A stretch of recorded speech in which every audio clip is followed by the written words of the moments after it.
Vamos entonces a continuar con el último panel de este primer bloque de la jornada. Le damos por favor la bienvenida a la doctora Paola Herrera, quien es la anfitriona de este panel, en el que vamos a estar hablando sobre la pregunta de cómo impulsar el desarrollo de ciudades inteligentes sostenibles. Nos van a estar acompañando el doctor Marcelo Fáchina, la doctora Silvia Alicia Gómez, el doctor Javier Alfonso Lesmes y por último la doctora Natalia Arias Echeverri. Démosles un fuerte aplauso, por favor.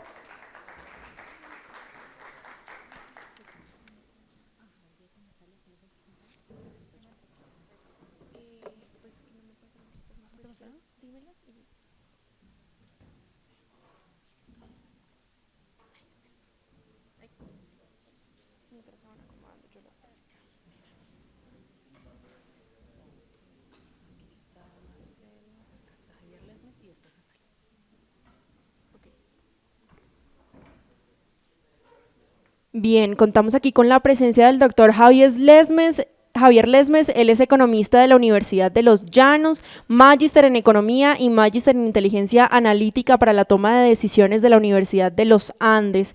Cuenta con experiencia profesional en diseño y análisis técnico de políticas públicas y regulatorias relacionadas con el sector TIC, datos y transformación digital. Fue el asesor económico de la Comisión de Regulación de Comunicaciones por 5 años, está vinculado en la Dirección de Desarrollo Digital del Departamento Nacional de Planeación desde abril del 2020 y actualmente es el coordinador del Grupo de Transformación y Economía Digital de esta dirección. Démosle por favor un fuerte aplauso. Continuamos con la ingeniera Natalia Arias Echeverri. Ella es ingeniera industrial con experiencia en gerencia pública y corporativa. Posee un máster en innovación y emprendimiento de la Universidad de Barcelona, una especialización en Derecho Económico de la Universidad Externado de Colombia y un MBA con énfasis en política de empresa y gestión pública de ESADE Business School en Barcelona, España. Con más de 18 años de experiencia profesional, la doctora Natalia ha demostrado un historial sobresaliente en la ejecución de proyectos y el liderazgo de equipos de alto rendimiento en entornos complejos. Su trayectoria le ha permitido contar con amplio conocimiento de la dinámica pública y regulatoria, así como con un enfoque estratégico para la toma de decisiones que le han permitido destacarse en puestos de alta responsabilidad en diversas instituciones. Actualmente se desempeña como gerente de proyectos especiales en la Cámara de Comercio de Bogotá, quienes son unos también de nuestros patrocinadores en su aniversario número 145, donde lidera la creación de modelos de negocio digitales, innovadores y escalables, contribuyendo al crecimiento y fortalecimiento empresarial de la región. También lidera el proyecto estratégico del Distrito de Ciencia, Tecnología e Innovación de Bogotá. Démosle por favor un fuerte aplauso.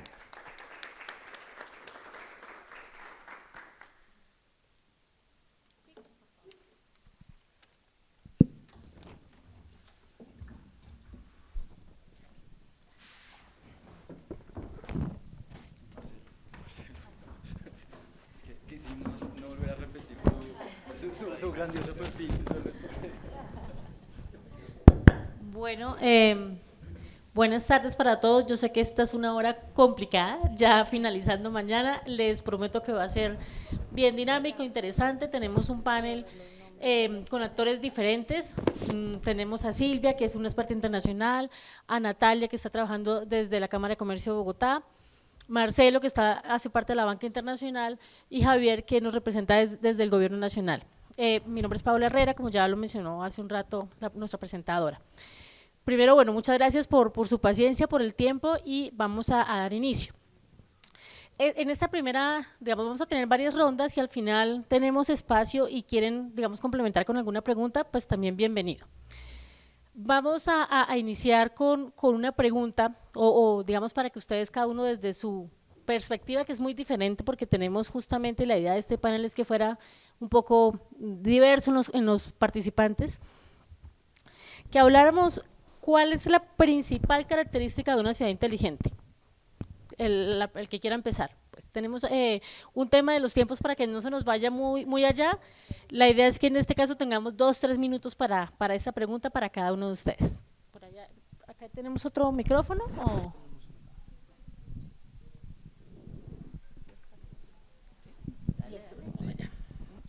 Yo hablé mucho. Entonces, empezamos con Silvia. Eso, bueno, Dale, Silvia, por favor. Lo que Gracias. dije, para mí, la ciudad inteligente, el foco es el bienestar o lograr el bienestar y la calidad de vida del ciudadano. La tecnología es el medio que me ayuda y, por supuesto, el desarrollo de políticas públicas basadas en evidencia. Creo que se maneja por ese lado y después todo lo que es la comunicación y las herramientas tecnológicas que se usan es el apoyo para eso. Pero el foco es, desde mi perspectiva, lograr la eficiencia en la gestión hacia el bien y la calidad de vida del ciudadano. Gracias, y yo complementando porque te oí y comparto absolutamente eso, y es que pues esta ciudad inteligente lo que tiene que tener es una tecnología que está ayudando a resolver problemas de los ciudadanos en su día a día. Entonces, lo que queremos, inclusive en el Distrito de Ciencia, Tecnología e Innovación lo mencionamos y tendré oportunidad de compartirles, pero uno lo que quiere es que tengamos a todo el mundo pensando en cómo solucionar problemas y retos de ciudad a partir de la tecnología como medio, y creo que en el fondo esa ciudad inteligente es la que permite y la que logra, utilizando esa tecnología, mejorar la calidad de vida de la gente. Bueno, yo diría que muy en línea con todo lo que están comentando es que una ciudad inteligente es una ciudad que toma decisiones inteligentes para las personas, ¿no? Pero ese proceso de toma de decisiones inteligentes conlleva un nivel de complejidad que muchas veces no logramos hacer, ¿no? Y ahí efectivamente tenemos algunos elementos que habilitan a ese proceso de toma de decisiones, que involucran, por supuesto, los temas tecnológicos, ¿no? Pero yo diría que la ciudad inteligente para nada sería una ciudad simplemente habilitada por la tecnología, ¿no? Es una ciudad que efectivamente está atenta y está muy pendiente, ¿no? a las necesidades de la ciudadanía, a la gente que vive ahí, ¿no? De una manera que sea incluso integral, ¿no? O sea, pensarlo ahí también como una posibilidad de pensar en todas las personas que están en esa ciudad, ¿no? Porque, bueno, en general y en el primer ciclo de ciudades inteligentes sobre todo, hemos visto que había ahí, ¿no? Un acercamiento muy grande hasta apenas a temas tecnológicos y a temas de desarrollo económico, por supuesto, eso sí, muy importante, pero cada vez más entramos también en agendas de derechos digitales y de la preservación de los derechos en este mundo que solimos llamar digital, ¿no? Físico y digital a la vez. Entonces me parece que ese proceso de toma de decisiones termina por conllevar ahí una serie de elementos que me parecen súper importantes. Destacaría 4, simplemente para quedarme en esta primera ronda, que uno, ¿no? Efectivamente, las infraestructuras, sí, las infraestructuras habilitantes para la ciudad inteligente ayuda y baja de manera sustancial lo que son los costos para obtener la información para que se puedan tomar buenas decisiones. El tema de la gobernanza me parece que es absolutamente necesario y mucho también por las intervenciones de Silvia ya en la charla magistral. Se nota, ¿no? Que efectivamente los datos por sí no te generan la inteligencia, pero sí te habilitan a tomar buenas decisiones. Entonces, los elementos relacionados a la gobernanza y a la organización, a la planificación estratégica, muy importantes, ¿no? Finalmente, el tema de financiamiento, ¿no? Y la capacidad de los recursos que te permiten ahí llegar al desarrollo de esas soluciones. Y finalmente, una capacidad muy clara también de que buenos procesos de toma de decisión no se podrán hacer sin la participación y la colaboración entre los distintos actores que están presentes en el ecosistema y en el territorio. Y entonces la colaboración me parece que también es un elemento clave que define al final lo que es una ciudad inteligente, que genera al final, y ahí me parece que la decisión de Bogotá de haber tomado la perspectiva de inteligencia colectiva es una excelente idea sobre cómo pensar efectivamente la inteligencia de las ciudades. Bueno, muy buenos días, tardes ya a todos y en serio gracias por quedarse. Creo que hoy tanto Marcelo como Silvia ya nos han dado unos abordajes de lo que es la ciudad y lo que es una ciudad y también un territorio, porque no solamente estamos hablando de las grandes ciudades, sino la idea es poder llevar los territorios inteligentes y hemos destacado algunas características, pero tal vez buscando complementar lo que ya han dicho mis compañeros panelistas, un punto importante, y ya lo decía también Marcelo, es que una ciudad o un territorio inteligente debe partir de una visión integral y estratégica del uso de los datos y las tecnologías en el territorio.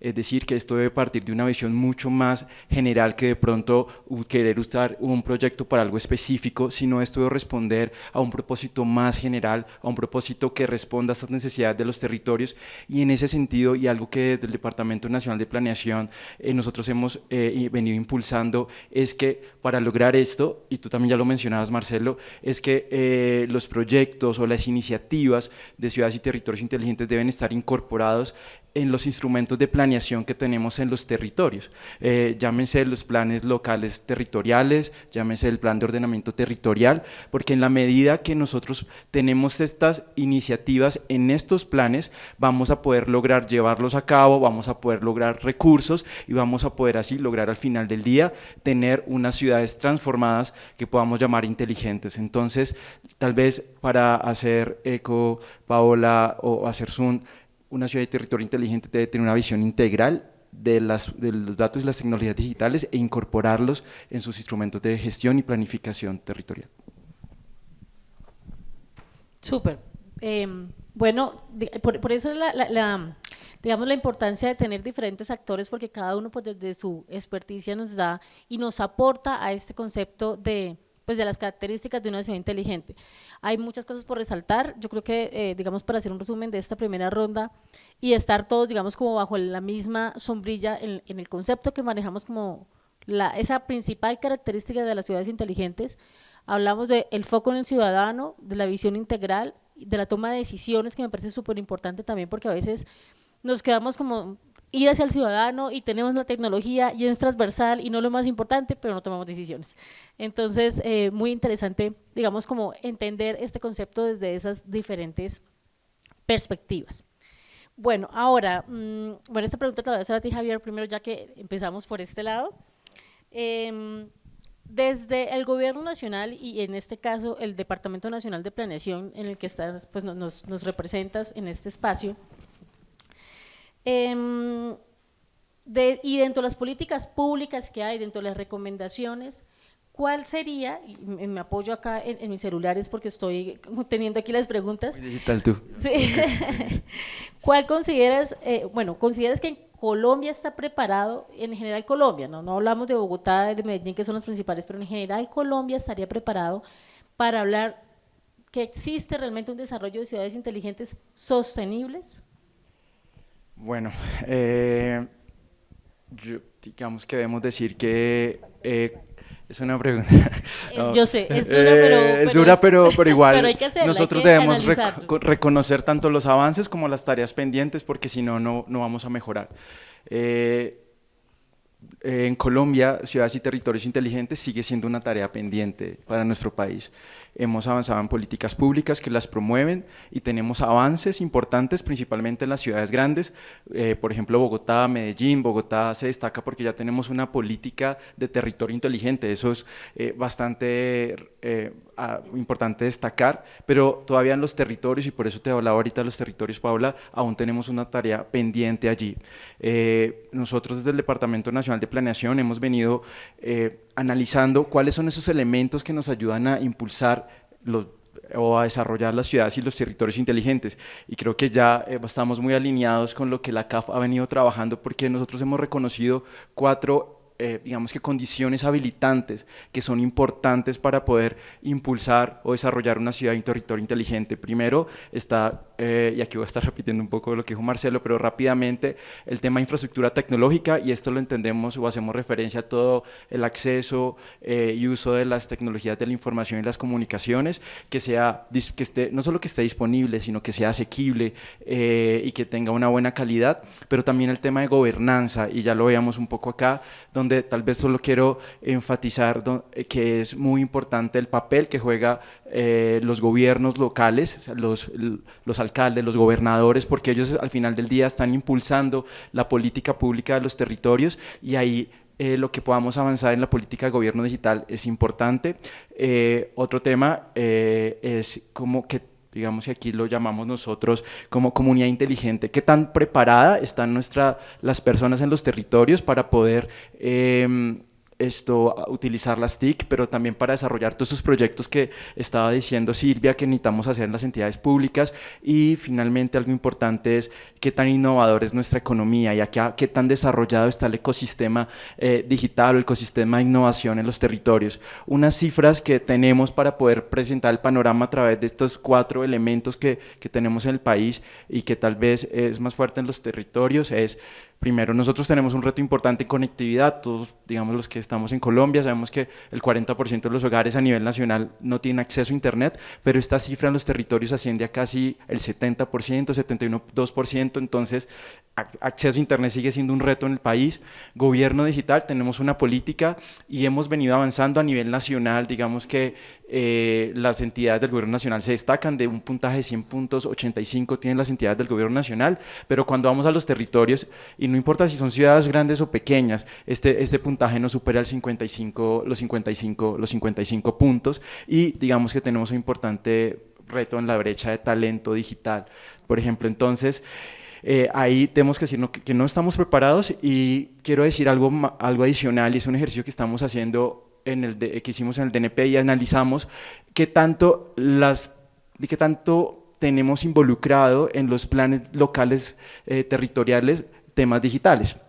Hicimos un análisis de texto de todos los, digamos que un análisis de texto de este gobierno que está vigente, porque está a punto de terminarse, y tenemos el anterior, digamos que especialmente en este último, que pudimos digitalizar todos los documentos, y encontramos que de 100 palabras, solamente una hace referencia a temas digitales en los territorios. Y esto nos muestra que el tema digital no está siendo muy relevante a la hora de la formulación de las políticas públicas en los territorios, y es también, digamos, que preocupante cuando escuchamos los debates para alcaldes y gobernadores en los territorios, principalmente en los pequeños, que el tema digital no está en el radar, y aún más preocupante que las personas tampoco lo tienen en el radar. No es prioridad, pero hay, digamos que es un trabajo que queremos, y aquí pensando en qué estamos también haciendo, es ayudar a entender que las tecnologías digitales, y me gustó mucho las frases con las que cerraste, Marcelo, porque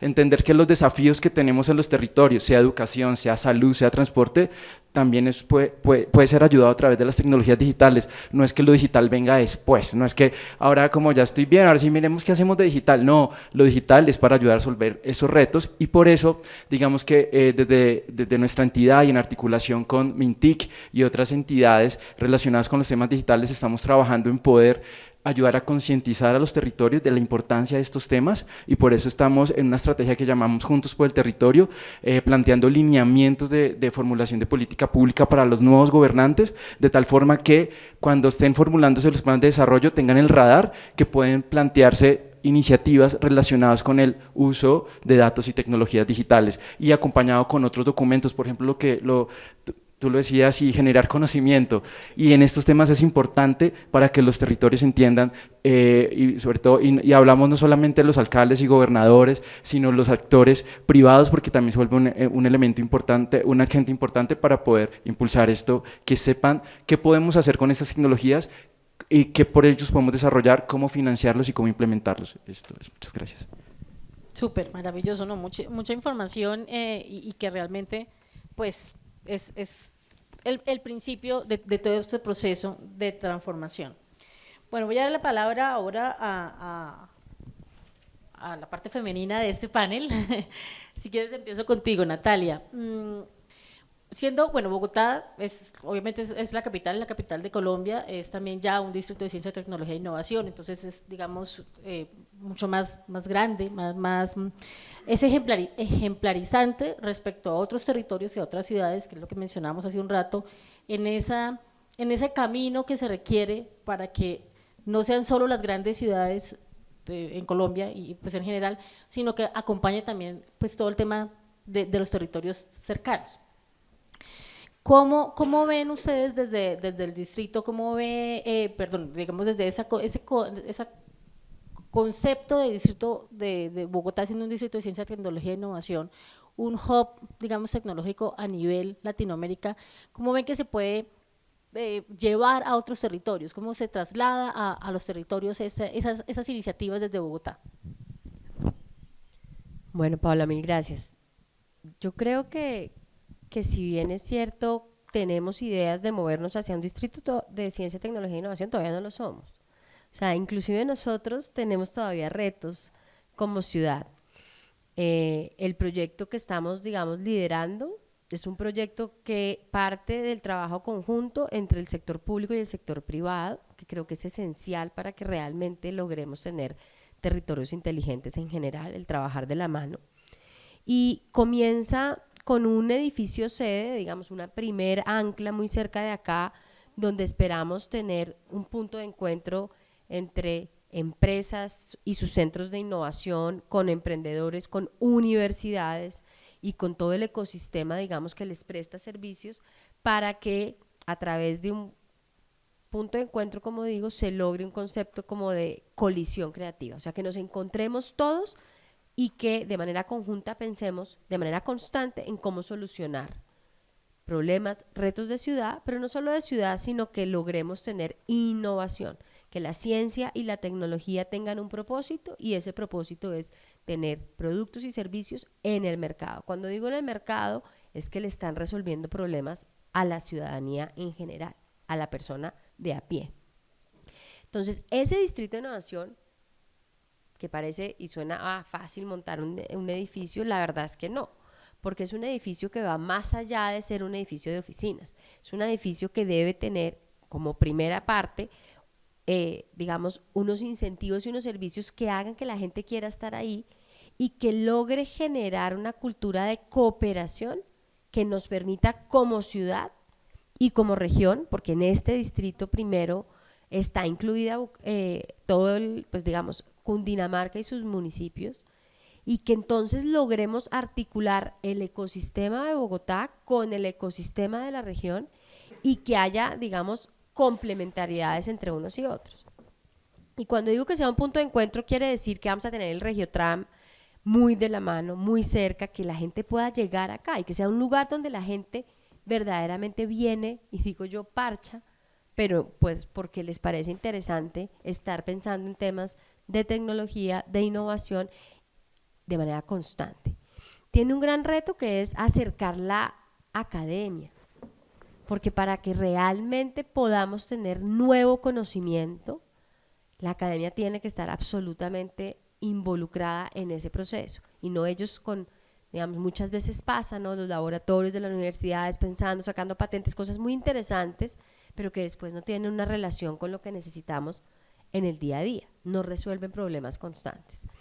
Y eso lo que nos obliga es como a, vengan, trabajamos todos juntos, e insisto, desde la necesidad del usuario, del ciudadano, cómo resolvemos problemas, y ese es el éxito de todas las innovaciones finalmente que salen al mercado y son exitosas.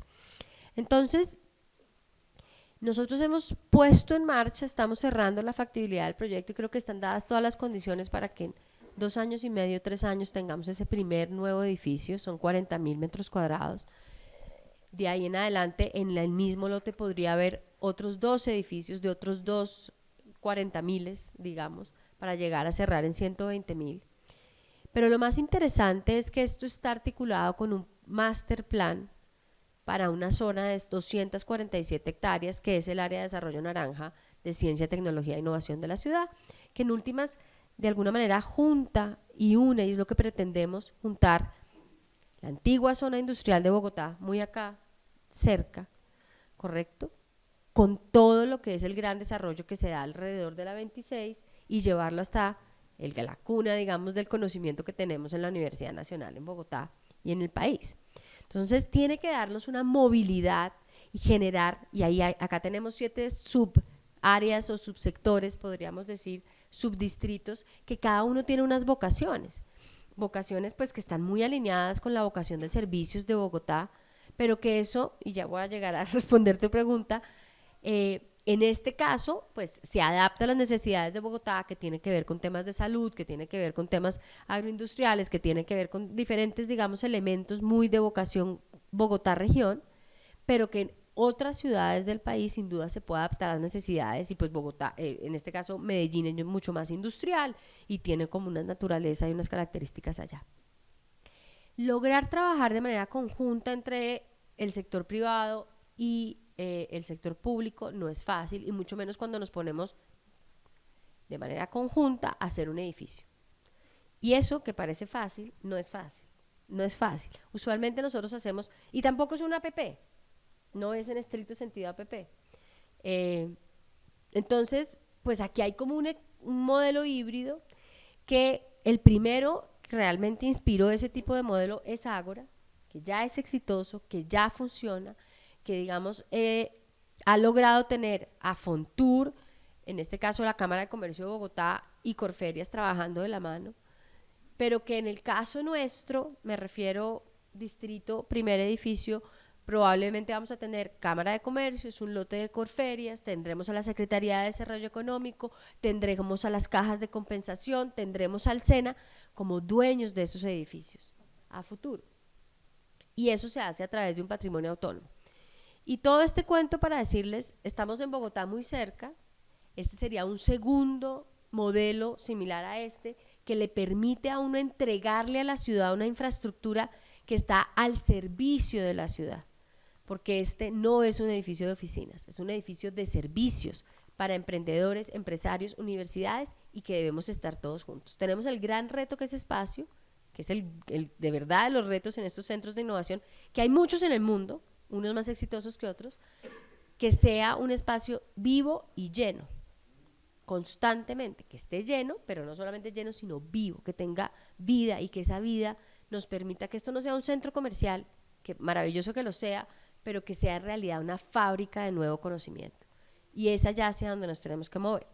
Ese modelo, si lo podemos, digamos, si lo terminamos de estructurar, lo podríamos replicar, y es nuestra responsabilidad como Cámara de Comercio y como Bogotá, como ciudad capital, de replicarlo en otras ciudades del país.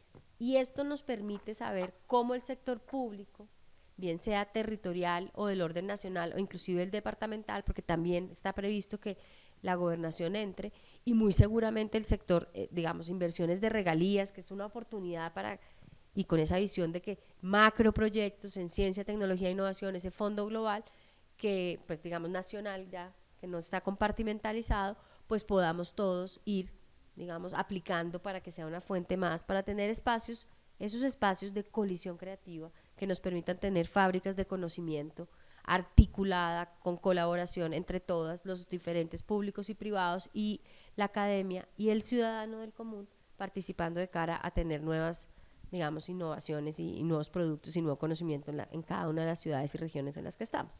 Entonces, pues yo creo que esa es nuestra responsabilidad, y creo que tendremos un modelo para replicar. Bueno, excelente, muy bien. Bueno, Marcelo, hace un rato nos contabas en tu charla, pues, como los diferentes temas que había venido trabajando CAF en todo este concepto de ciudades inteligentes, de acompañar a los países, incluso a los gobiernos nacionales, porque pues debe haber una relación como muy fluida entre estas dos instancias. Aquí a modo de complemento con esta charla, cuéntanos un poco, Marcelo, desde CAF, digamos, como qué líneas de trabajo han tratado como de ustedes apoyar en las ciudades, para que nos cuentes un poco más como hacia dónde pueden ir, incluso moverse las ciudades, hacia dónde podrían, qué información encuentran, qué recomendaciones, qué iniciativas desde CAF se han venido trabajando. Claro, Paula, no, gracias por esa pregunta. Es una pregunta bastante amplia también, ¿no? Porque al final, a lo largo del tiempo, la cantidad de actividad que hacemos también está muy orientada a responder a las necesidades de los municipios, de las ciudades, de los gobiernos de manera general, y eso, bueno, nos permite generar ahí una masa crítica, pero al final creo que resumiría que la actuación de un Banco de Desarrollo Internacional un Banco de Desarrollo Internacional tiene un rol muy específico y muy sencillo en alguna medida, ¿no? Está ahí para capturar lo que son las demandas de los gobiernos, que al fin y al cabo son los dueños de esos bancos. Está ahí para escuchar esas demandas, calificarlas y tener la condición, en cuanto a bancos de desarrollo, escalarlas a un nivel que genera un impacto social más ampliado, ¿no? Y creo que el recogido que hemos hecho a lo largo de esos últimos años va un poco en esa línea. ¿no? Trabajando de la mano, por ejemplo, con el Gobierno Nacional de Colombia, pero también con Bogotá y con, ¿no?, varios otros, ¿no?, contrapartes aquí en Colombia, pero también en la región, ¿no?, en resolver sus desafíos principales. Y ahí, a partir de ahí, empezamos a entender un poco los patrones que hay para poder generar soluciones en mayor escala y hacer las inversiones en conocimiento y en construcción de capacidades para que podamos efectivamente generar proyectos y darse ese salto también, que me parece que es súper importante, de un piloto hasta una inversión sostenida en el tiempo que genera el impacto que requiere un territorio al final, ¿no? Y ahí, en ese sentido, creo que, bueno, estamos trabajando tanto por la línea de conocimiento, ¿no?, con el desarrollo de reflexiones más sistemáticas relacionadas, por ejemplo, al tema de gobernanza para ciudades inteligentes y cuáles son efectivamente los distintos modelos de gobernanza que una ciudad puede tener para avanzar, no apenas en el tema de la gestión de sus datos, sino que en la gestión de sus infraestructuras y en cómo transformarlas en una iniciativa que sea sostenible. De hecho, además del trabajo que hemos presentado aquí en la charla relacionado al survey que hicimos de gobernanza para ciudades inteligentes, próximamente en el Smart City Expo en Barcelona también vamos a lanzar un marco de gobernanza para ciudades inteligentes a nivel global, ¿no? Pero por supuesto con el ADN de CAF muy enfocado en temas de América Latina, y espero que sea de utilidad porque ahí vamos a tener efectivamente una serie de ejemplos, de soluciones, de cómo se organizan las ciudades alrededor del mundo para hacerlo avanzar. Entonces ese me parece que es un ejemplo interesante de CAF actuando en términos de conocimiento. Pasando del tema de conocimiento más puro, un conocimiento quizás un poco más práctico, destacaría quizás nuestra agenda de GovTech, ¿no?, que está muy enfocada en tener a CAF como un interlocutor más, ¿no?, de un ecosistema que hace con que las conversaciones entre el sector público y el sector privado se den de una manera más transparente, más orientada a resultados y más orientadas a proyectos. Y entonces, en ese sentido, hacemos tanto inversiones patrimoniales en GovTech como también ayudamos a los municipios a prepararse para recibir esas soluciones y para solicitar esas soluciones, ¿no? Reducir lo que llamamos en la economía de la asimetría de información entre esos dos mundos. Y trabajando, por supuesto, con las agendas de gobernanza de datos y las agendas de compra pública e innovación para que esa mediación se dé de una manera transparente, eficiente y efectiva, ¿no? Y ahí destacaría entonces que esta agenda de GovTech me parece que también es bastante importante en el sentido de capturar todo el talento que tiene una ciudad y expandir las capacidades de acción de los gobiernos, tanto a nivel nacional como a nivel local. Y para cerrar, un último tema que me parece que es clave y cada vez más lo vemos, es efectivamente romper ese desafío de generar inversiones en escala para que se permitan efectivamente que los beneficios que muchas veces les comentamos a ustedes en términos de tuvimos un piloto que generó un impacto fantástico, que se transformen en efectivas políticas públicas para, ¿no?, y que tengan un impacto en el territorio. Y ahí me parece que esta clave está efectivamente otra vez en tomar la tecnología como ese acelerador transversal de lo que es el desarrollo de la ciudad. O sea, no es un tema más, como mencionaste, Javier, sino que es un tema que habilita a todos esos temas, ¿no? Y eso es un aprendizaje para nosotros también, ¿no? Porque también tenemos muchas veces una conformación sectorial dentro de la propia institución, pero entender lo digital como ese acelerador me parece que es clave, tanto para nosotros en CAF y también transmitiendo este mensaje a los gobiernos para que eso se pueda hacer también a nivel de los territorios y de los gobiernos nacionales. Eso diría. Gracias. Marcelo, muchas gracias. Bueno, y finalmente para cerrar esta segunda ronda, Silvia, ¿cuál es la principal ventaja para una ciudad el hecho de contar con una política de gobernanza tecnológica, por decirlo de esta forma, y en complemento también a la charla que nos diste hace un rato? Ok, bueno, Paola, gracias. Tiene que ver con esto que comentaba. La política es la que guía la táctica.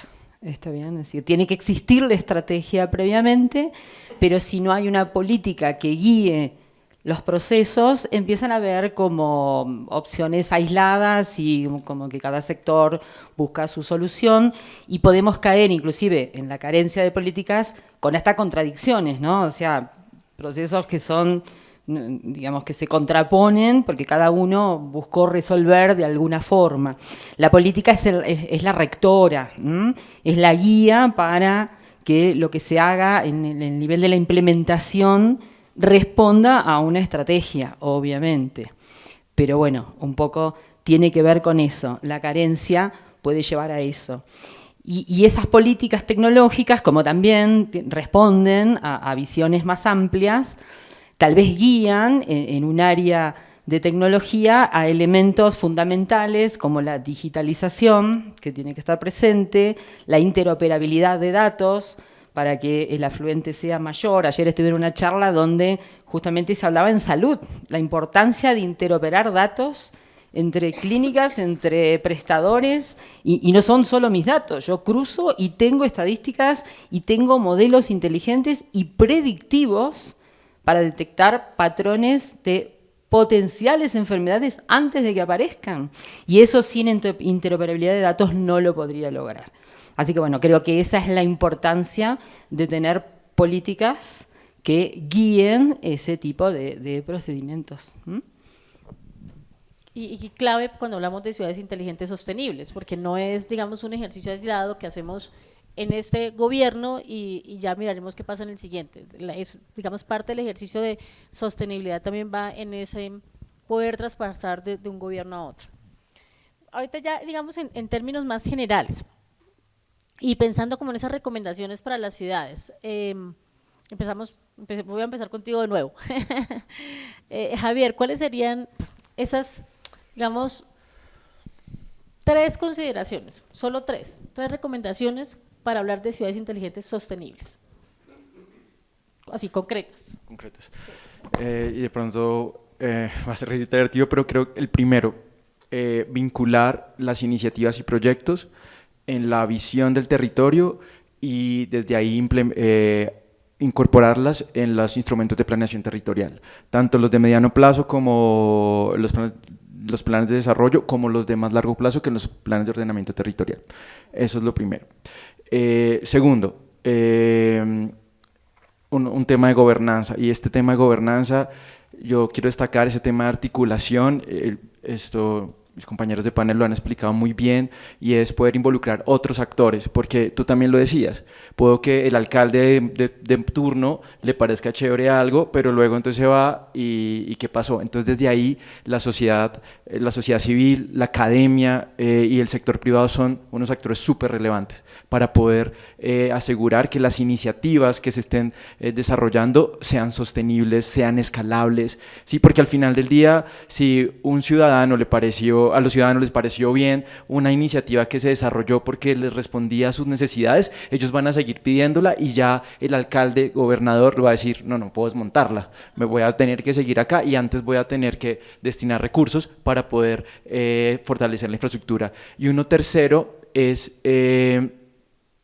poder gestionar los recursos que tú necesitas para poder desarrollar infraestructura y todo lo alrededor del proyecto. Y creo que aquí quiero rescatar que nosotros con CAF desarrollamos un modelo una guía para guiar a los territorios cómo cofinanciar el desarrollo de estas iniciativas. Y aquí algo importante y para cerrar es que, y otra vez como tenemos las ciudades grandes y los territorios, las ciudades grandes tienen una fuente importante de recursos propios, porque al final del día la gestión de estas iniciativas depende de qué tantos recursos tienes. Entonces las grandes tienen temas de valorización, temas de impuestos por su actividad económica, pues los chiquitos no lo tienen y dependen mucho de las transferencias y de otros elementos que puedan generar. De ahí lo importante de poder identificar si yo no tengo los recursos como territorio, ¿cómo puedo obtenerlos? Ya sea por créditos con las multilaterales o a través de las diferentes destinaciones que puede tener el gobierno nacional, como el Sistema General de Regalías, que ahorita nos explicaban bien cómo se está haciendo un macroproyecto y que realmente es destacable y allí. Entonces yo diría eso para poder hacerlo sostenible. Muy bien con esos 3, digamos, como aspectos que hay que tener en cuenta. Entonces, continuando con este ejercicio de financiación, Marcelo, si bien es cierto, bueno, yo no tengo tan claro pues, una pregunta pequeña paralela es, ¿una ciudad, por ejemplo, puede acceder a recursos de CAF? Es una pregunta corta, pero a continuación va, ¿Qué de esas tres cosas que debe tener en cuenta esta ciudad para que sí les sean aprobados esos ejercicios de financiación? Porque este es el principal problema de las ciudades, no tienen plata. Bueno, la respuesta corta es que sí puede. La larga es sí puede desde que el gobierno nacional esté de acuerdo.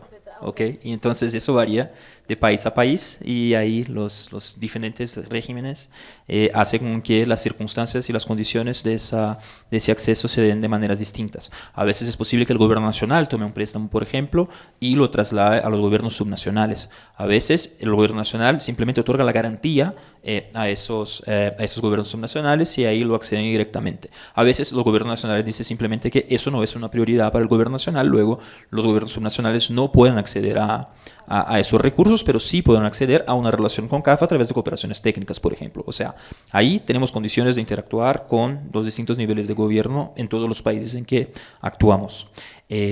Ahora, con relación a ese tema de las tres claves del éxito y todo más, me atrevería quizás a retomar un poco la pregunta que hiciste a Javier, porque me parece que es una pregunta muy, muy importante, porque se refiere no apenas al apoyo que puede brindar CAF en ese sentido, sino que a lo que me parece las condiciones muy habilitantes para la transformación digital de las ciudades y que a veces, no sé, a veces incluso en esos foros no solemos hablar tanto al respecto. Y lo primero que diría es que es muy importante que nos apasionemos por el problema, ¿no? Y el desafío de desarrollo que tenemos ahí enfrente a nosotros.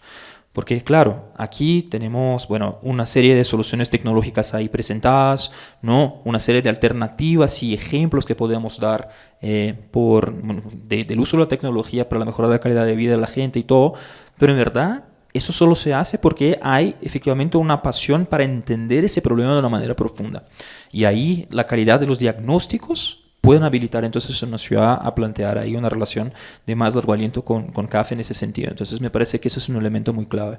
El segundo elemento que me parece que es súper importante es el tema de la institucionalización. Y ahí no me refiero apenas al tema de la gobernanza, ¿no? Que ya tratamos aquí, sino que encontrar los mecanismos institucionales para hacer con que esas políticas se transformen en políticas sostenidas en el tiempo. Doy un ejemplo de manera muy breve. Con el municipio de Salvador de Bahía, por ejemplo, en Brasil. Mencioné en mi charla el tema del Plan Director de Tecnología y Ciudad Inteligente que hemos desarrollado para ellos, pero no mencioné que eso está traducido en lo que es un proyecto de ley que se presenta a la Cámara de Concejales para que se apruebe encuentre una ley para la ciudad y que luego esos ciclos de 4 en 4 años son revistos a partir de una herramienta que está institucionalizada, ¿no? Entonces me parece que eso sí es clave. Y el tercer elemento que me parece que es súper importante, ¿no? Y que seguramente también, ¿no?, ayuda a CAF a organizar un poco su actuación a nivel nacional, pero en relación con las entidades territoriales, tiene mucho que ver con el desafío que tienes tú, Natalia, ahí con relación al Distrito de Innovación en Bogotá, que es el tema de construcción de redes, sobre todo, ¿no? No apenas entre el sector público-privado, pero de lecciones aprendidas entre actores públicos, ¿no? Y ahí el fortalecimiento de esos canales es importante y el fortalecimiento de las ciudades faro que llamamos es absolutamente clave. O sea, lo que está haciendo Bogotá en el sentido de promover un proceso de innovación también va a generar un track record, ¿no?, de un ejemplo de política pública que se manifiesta no apenas a nivel de la solución, pero también a nivel del mecanismo legal que la política pública recogió. Y eso de generar precedentes es esencial siempre y cuando hablamos de procesos de transformación digital también, porque tratamos de temas de compra pública, de innovación o de mecanismos innovadores de políticas, y eso es absolutamente clave. Eso también me parece que es un desafío que desde CAF nos interesa mucho apoyar, porque sabemos que las buenas ideas, las buenas soluciones y el impacto de la política pública siempre sale de esa zona gris, ¿no?, de colaboración entre distintos actores que están apasionados por un problema y que colaboran para resolverlo, ¿no? Muy bien, muy interesante. Bueno, hemos hablado de, digamos, como de esos aspectos positivos, de esas recomendaciones. Ahora, Natalia, yo también quiero preguntarte, porque es que a veces las ciudades también se distraen y entonces se enfocan sus esfuerzos en cosas que a lo mejor no son tan relevantes cuando hablamos del desarrollo de ciudades inteligentes sostenibles. ¿Qué, digamos, en el caso, Natalia, nos podrías ayudar con 3 recomendaciones de cosas que no deberían, digamos, en lo que no deberían enfocarse una ciudad cuando está pensando en transformarse? Bueno, pues yo creo que yo trataría de resumir en que, digamos, de manera constante la tecnología, ¿para qué? porque hay veces como que nos centramos en unas cosas tecnológicas súper sofisticadas que hay veces ni siquiera ni la ciudadanía ni la comunidad en general están listos para apropiar. Entonces, la tecnología nos ofrece una cantidad de cosas, pero tenemos que asegurarnos que eso está lo suficientemente anclado a resolver problemas del común y problemas reales. También creo que nos pasa en las ciudades, hay veces que hacemos unas inversiones muy importantes en temas que pueden parecer muy estéticos, o sea, la infraestructura para qué también, ¿no? Entonces, y eso inclusive en nuestro primer edificio lo estamos pensando, sin duda estamos pensando en un espacio que sea bonito, que sea, digamos, atractivo, que la gente quiera estar, pero que tampoco estemos hablando de unas infraestructuras singulares que muchas veces terminan excediendo capacidades de financiación, de posibilidades que tiene la misma ciudad. Entonces yo creo que eso es un poquito como cuando le dicen a uno que uno tiene que tener la casa que puede pagar y uno tiene que tener el club que puede pagar o no lo tiene y tiene que ir al restaurante que puede pagar. O sea, yo creo que eso también pasa un poco. Y en segundo lugar, también, y creo que va de la mano de la primera, tecnología para qué, o en tercer lugar diría yo, y es que el exceso de automatización cuando la ciudadanía no está lista tampoco nos permite ser una ciudad inteligente. O sea, hay que tender unos puentes entre ese concepto de sector público innovador que quiere avanzar, ¿cierto? Y que quiere tener una ciudad inteligente y ofrecerle a los ciudadanos una ciudad inteligente, pero también toca construirlo desde abajo porque tenemos que tener un ciudadano inteligente, porque la data parte del ciudadano. Si queremos tomar decisiones inteligentes a partir de data inteligente, pues esa data se recoge en el día a día de nosotros, ¿ya? Entonces, creo que ahí toca hacer un ejercicio muy grande también de alfabetización digital y de que nuestro ciudadano cada vez vaya subiendo poco a poco y ojalá más rápido que lento, porque si no la brecha que trae la tecnología y las brechas que trae la tecnología son gigantes. Entonces, yo creo que diría que es importantísimo acompañar eso con ese componente de alfabetización digital y cómo hacemos para tener también un ciudadano digital. Muy bien, muy bien. Muy buenos, digamos, planteamientos desde cada punto. Y ya para cerrar, Silvia, una última pregunta y es, en términos de gobernanza de datos abiertos, que lo hablamos al final de la charla que tú diste, esas también, continuemos con el número 3 recomendaciones que le darías a la ciudad en términos de gobernanza de datos abiertos. Aunque no sean, bueno, un poco tiene que ver con eso, tiene que ver con lo que acaba de decir ella. Al ciudadano hay que enseñarle también a pedir y a entender los datos, o sea, si lo vas a mostrar, que sea simple y que esté bien estructurado para que lo pueda aprovechar, y lo vas incrementando a medida que el ciudadano comienza a tener más poder para entender eso, ¿sí? Los datos abiertos pueden ser una fuente maravillosa de información o puede ser algo que no le sirva. De hecho, para mí, una de las funciones primordiales de los datos cuando están bien hechos y muestran transparencia es que logran el compromiso del ciudadano. Y desde mi perspectiva, ese es el foco de una ciudad inteligente sostenible en el tiempo, porque a la ciudad inteligente la consume el ciudadano.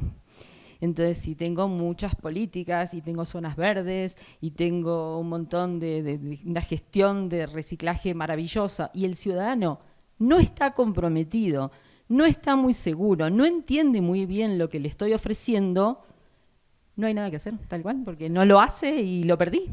Y entonces yo me quedo solo como gobierno poniendo datos y haciendo políticas que nadie sigue. Entonces, lo que tengo que lograr con los datos abiertos y otras políticas de datos es comprometer al ciudadano, sobre todo con la transparencia, para que entienda cómo estoy usando los datos y qué le estoy ofreciendo y empiece a ser parte de la gestión. Porque cuando lo sumo a las decisiones, lo gano y empiezo entonces, un poco como dijo él, obligo al alcalde de turno a que siga porque al ciudadano eso le gustó. Y se comprometió y lo sigue pidiendo y lo pide en aumento. Entonces, un poco la rueda es esa, bueno, resumo un poco todo, ¿no? la cultura de datos, no solo, como yo decía, los funcionarios, sino el del ciudadano, que tiene que entender lo que le estoy dando. Y fuera de esto, algo también por todo lo que estoy escuchando, las tecnologías inteligentes y la toma de decisiones, y yo le explico al ciudadano todo, pero ojo, que el análisis profundo de data también requiere de talento que tengo que o formar o captar. Doy un ejemplo muy tonto, ¿no?, para cerrar, pero es emblemático. Abraham Wald en la Segunda Guerra Mundial estaba convocado con una serie de matemáticos, bueno, es un matemático famoso que creó después la teoría de la serialización. Digo que es un poco un genio creador de la ciencia de datos. Miren lo que les cuento, Segunda Guerra Mundial. Vienen los aviones impactados y, por supuesto, llega la mitad de los aviones que fueron. Entonces lo reúnen un montón de científicos para ver dónde habría que blindar mejor los aviones para que vuelvan más. Y todo el mundo entonces analiza o toma como datos y evidencia los puntos en donde están impactados los que vuelven. Y dicen, bueno, tenemos que blindar esas zonas. ¿Y qué dice Abraham Wald? No, blindemos el resto, porque esos son los que no volvieron. Y dice una frase que es famosa y fatal, y dice, lo evidente no es lo correcto a veces, hay que mirar más allá. Y el analista de datos tiene que hacer eso, y el científico de datos hace eso, y no es fácil generar políticas basadas en datos y evidencia, porque no es una tarea simple, tiene que haber expertos que o los formás o los captás. Excelente. No, pues muchas gracias. Lamentablemente no tenemos espacio para preguntas, pero bueno, muchas gracias por habernos acompañado, muchas gracias a nuestros panelistas, yo creo, por quedarse hasta el final. Yo creo que fue un panel en el que recogimos muchas ideas de hacia dónde deben ir las ciudades que están en este proceso, que es un camino de muy largo aliento. No hablamos de ciudades inteligentes en 2 ni 3 años. Bueno, pues muchas gracias a todos y a ustedes, por supuesto, muchas gracias. Buenas tardes.